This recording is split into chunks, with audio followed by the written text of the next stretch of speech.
Guys, നമുക്ക് ഇന്ന് ആടുജീവിതം കാണാൻ വേണ്ടി പോവാം. കുറേ നാളായിട്ട് ഇങ്ങനെ ആടുജീവിതം ഇറങ്ങാൻ വേണ്ടിയിട്ട് ഒക്കെ കാത്തിരിക്കാം. അപ്പോൾ ഇറങ്ങിയിട്ട് 2-3 ദിവസമായി കാണാൻ പോകാൻ പറ്റിയിട്ടില്ല. അപ്പോൾ നമ്മൾ ഇന്ന് കാണാൻ വേണ്ടി പോവാണ്. അപ്പോൾ നമുക്ക് ആടുജീവിതം കണ്ടിട്ട് വരാം ഗൈസ്.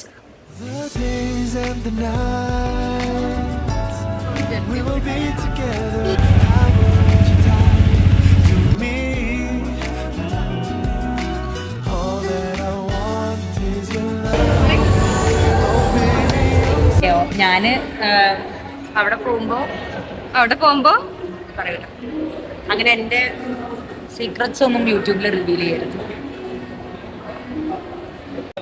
ഗായ്സ്, ഭയങ്കര എക്സ്പെക്ടേഷനോട് കൂടിയാ നമ്മൾ കേറുന്നത് അല്ല റസല്ലേ? എന്തൊക്കെ എക്സ്പെക്ടേഷൻസ്? ഇത് എന്താ, ഞാൻ 8ാം ക്ലാസ്സിൽ പഠിക്കുമ്പോ കേട്ടതാണ് ഈ മൂവി. പൃഥ്വിരാജ് 8th ഇപ്പൊ എനിക്ക് 10 വയസ്സായി. എത്ര 10 അല്ല, എത്രയോ വർഷങ്ങളായി എനിക്കിപ്പോ റിലീസ് ആവുന്നത്. അപ്പൊ അതിന്റെ ഒരു എക്സൈറ്റ്മെന്റ്. അപ്പൊ എല്ലാവർക്കും എക്സ്പെക്ടേഷൻസ് ഉണ്ട്. നമ്മള് കണ്ടിട്ട് വരാം ഗൈസ്.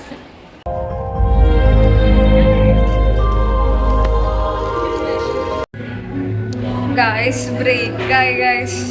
സിനിമ ഇഷ്ടായോ? ഇഷ്ടായോ? കഥ പകുതിയല്ലേ ആയുള്ളൂ. സങ്കടായോ? റൊമാൻസ് കണ്ടപ്പോഴാണ് സങ്കടായത്. എനിക്കെന്റെ ബോയ് ഫ്രണ്ടിനെ കാണാൻ പോണോ? യൂട്യൂബില് വൈറലായിട്ട് പറയാറ്. ഇതൊക്കെ ഇഷ്ടായോ?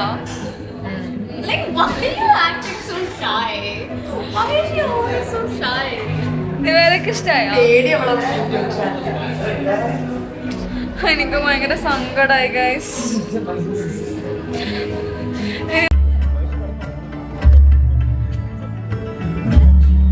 റസൽ ഫിലിം ഇഷ്ടായോ? അറിയില്ല, എനിക്ക് എന്താ തോന്നണേന്ന്. പറ.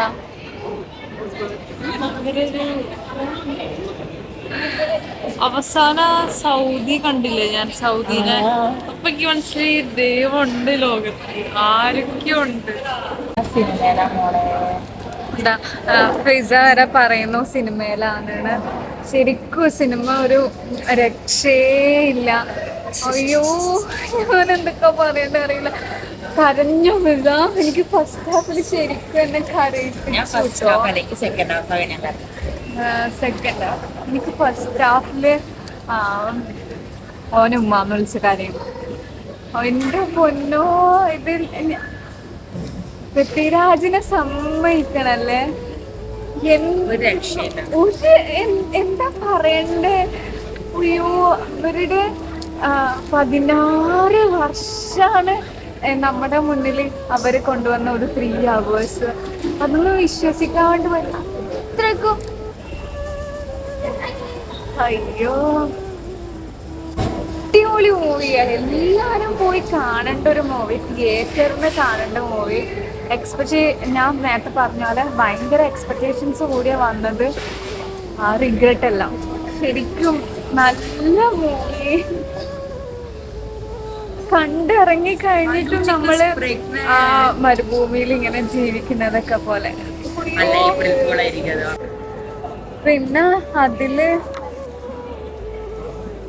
നജീബിന്റെ പെയിന് നമുക്ക് തോന്നുന്ന ഒരു കുറേ സിറ്റുവേഷൻസ് ഉണ്ട്. ശരിക്കും ബ്ലസ്ലിനെ സമ്മതിക്കണം. 16 വർഷമായിട്ട് വേറെ ഒരു ഫിലിമും ചെയ്യാണ്ട് ഈ ഒരു ഫിലിമിന് വേണ്ടി ഇത്രയും ഇൻവെസ്റ്റഡ് ആകണമെന്നുണ്ടെങ്കിൽ പിന്നെയോ അത് നമുക്ക് ഞാൻ കൂടുതൽ എന്തെങ്കിലും പറഞ്ഞാൽ അത് ഫിലിമിന്റെ ഏതെങ്കിലും ഭാഗമായിട്ട് ഫിലിം പറഞ്ഞു പോകുന്ന പോലെ ആവോന്ന് എനിക്ക് അറിയത്തില്ല. പക്ഷെ നമ്മള് ആ സ്ക്രീനിൽ കാണുന്ന നജീബിനെ കാണുമ്പോ ഓരോ മൊമെന്റിലും നിവേദ ചിരിക്കുന്നു നോക്കും. പക്ഷെ മോസ്റ്റ് ഓഫ് ദ സീൻസ് ചിരിക്കുന്നു. എന്തെങ്കിലും കഴിച്ചില്ലേ? ഇത്രേ സങ്കടങ്ങള് നടക്കുന്ന സമയത്ത്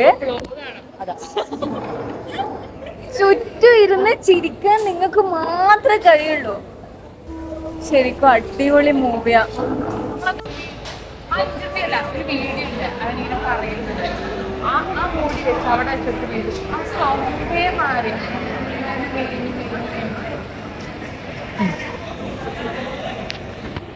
മൂവി കഴിഞ്ഞ് പുറത്തിറങ്ങിയിട്ട് ഒരു മോർ ദാൻ 15 മിനിറ്റ്സ് ആയിട്ടുണ്ടാവും.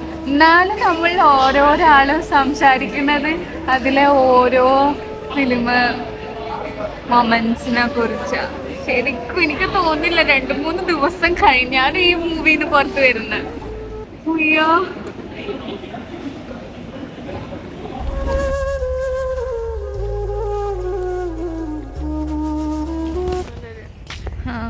ഗായ്സ് ബാക്കി പറ. ഹായ് ഗായ്സ്, നമ്മൾ തിരിച്ചെത്തി. രാത്രി 12 മണിക്ക് അങ്ങനെ മൂവി കഴിഞ്ഞ് റൂമിലെത്തി. അപ്പോൾ ഇന്നത്തെ വീഡിയോ ഇത്രേ ഉള്ളൂ ഗൈസ്. ശരിക്കും പറഞ്ഞാൽ ഞാനിങ്ങനെ കുറേ മൂവീസൊന്നും കാണാൻ പോകുന്ന കൂട്ടത്തിലല്ല. ഭയങ്കര റെയറായിട്ട് മൂവീസ് എന്ന് പറയുന്നത് എനിക്ക് എൻ്റെ ഫ്രണ്ട്സിനൊക്കെ മീറ്റ് ചെയ്യാൻ വേണ്ടിയിട്ട് ഓക്കെയാണ്. മീറ്റ് ചെയ്യാൻ തീരുമാനിച്ചാൽ എന്നാൽ നമുക്കൊരു മൂവിക്ക് പോവാം. അങ്ങനെ ഇത് ഞാനിങ്ങനെ മൂവീസൊക്കെ ഇറങ്ങുമ്പോൾ ആ മൂവീസ് കാണണം എന്നുള്ള ആഗ്രഹത്തോടെ മൂവി കാണാൻ വേണ്ടിയിട്ട് പോവാണ്.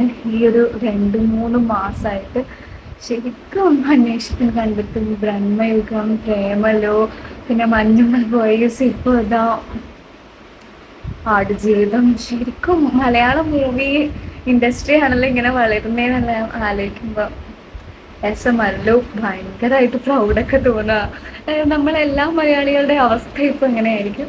അപ്പം ഇന്നത്തെ വീഡിയോ ഇത്രേ ഉള്ളൂ ഗൈസ്. വീഡിയോ ഇഷ്ടമായാൽ ലൈക്ക് ചെയ്യുക, ഷെയർ ചെയ്യുക, കമൻറ്റ് ചെയ്യുക. എൻ്റെ ചാനൽ സബ്സ്ക്രൈബ് കൂടെ ചെയ്യുക ഗൈസ്. അപ്പോൾ ബൈ, ഗുഡ് നൈറ്റ്.